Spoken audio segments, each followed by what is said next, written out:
गुरुर्ब्रह्मा गुरुर्विष्णू गुरुर्देवो महेश्वरः गुरुर् साक्षात् परब्रह्म तस्मै श्री गुरवे नमः. तुकोबाचे हात लिहिताती जे जे. खरं तर हे वारकरी संप्रदायांचा फार महत्त्वाचा ग्रंथ आहे. जसं ज्ञानेश्वरी आणि गाथा हे फार महत्त्वाचे ग्रंथ आहे आणि त्याचं लिखाण वाचन हे अगदी घरोघरी झालं पाहिजे. आणि मला याची प्रेरणा खरं ते आमच्या गुरुग्रही मी राहिल्यानंतर मला फार त्या ठिकाणाहून गुरुग्रहातून मिळालेली आहे की ज्ञानेश्वरी लिहिली मी, पण ज्ञानेश्वरी लिहित असताना माझ्या मनात असे विचार आले की आपण नाही गाथेचं सुद्धा लिखाण करावं.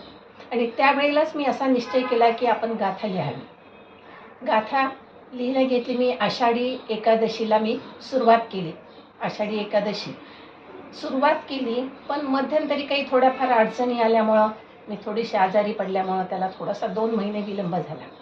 लिहिली, पण शेवटपर्यंत मला वाटत होतं माझ्याच्यानं लिखाण पूर्ण होतोय की नाही. सारखं माझं परमेश्वराला आळवणं होतं की माझ्या हातानं तुकाराम बीजेपर्यंत माझी ही गाथा लिहिणं पूर्ण व्हावी. पण योगायोग असा की तुकोबारायांचे कृपा आशीर्वाद माझ्यावर झाले आणि नेमकं लिखाण माझं सगळं त्या दिवशी तुकाराम बीजेच्या त्या दिवशीच माझं हे पूर्ण झालेलं आहे. एक अनुभूतीच आलेली त्या ठिकाणी. मनात इच्छा असेल तर आपण जे करू ते परमेश्वर बरोबर आपल्या हाताने आपल्याकडून करून घेत असतो. कारण संतांचं म्हणणं सुद्धा असं आहे की तुम्ही थोडंसं त्या ठिकाणी परमार्थाकडे वळा, त्या ठिकाणी आपोआप परमार्थ तुम्हाला हा भवसागर करून नेण्यासाठी प्रयत्न करतो.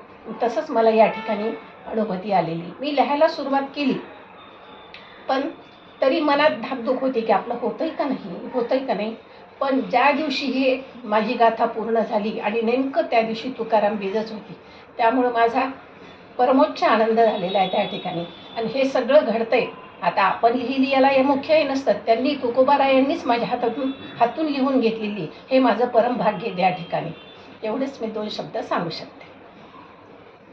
एक गाथा पूर्ण कशी लिहिली हे दाखवते फक्त.